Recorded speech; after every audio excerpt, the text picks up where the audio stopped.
I knew when I took on this role that this was something that was going to be really difficult, but a really important piece of work that had to be done, and therefore making the decision was something that I spoke to the Grenfell community, including bereaved and survivors. There isn't a consensus. I don't think you ever will find that. It's devastating what happened, but what I want to try and do is work with the Grenfell community, the bereaved survivors, to make sure that we do justice to the fact that there is a sacred place, people lost their lives there, and make sure that there is a lasting memorial on that site.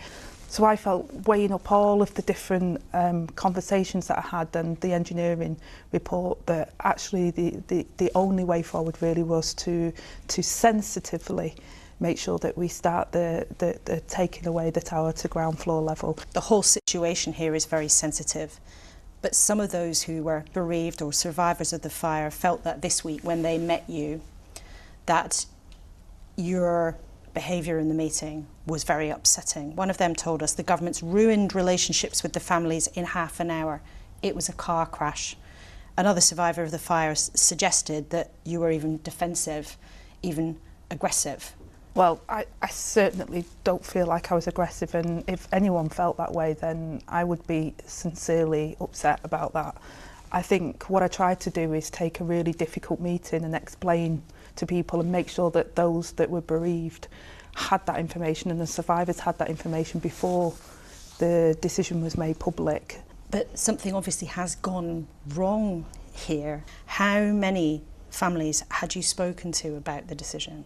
Well, I'd spoke to a number of the bereaved families. Now, the reason I wouldn't give exact figures, because some is how many people in one family, how many people are directly connected, like next of kin, for example. There's lots of different complexities to people who were affected. Now, I know that some people in that room felt that they hadn't been given the opportunity before then.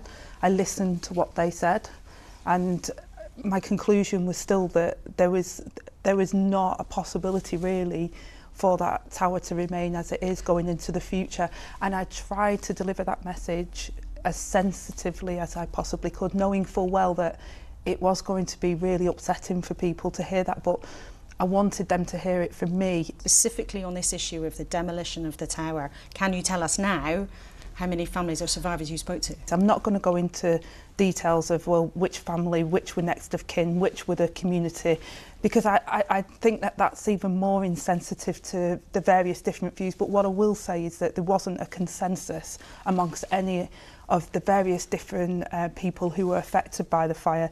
But the crucial thing that I think the families wanted to get over was that they didn't want people to forget, and they didn't want justice not to be served.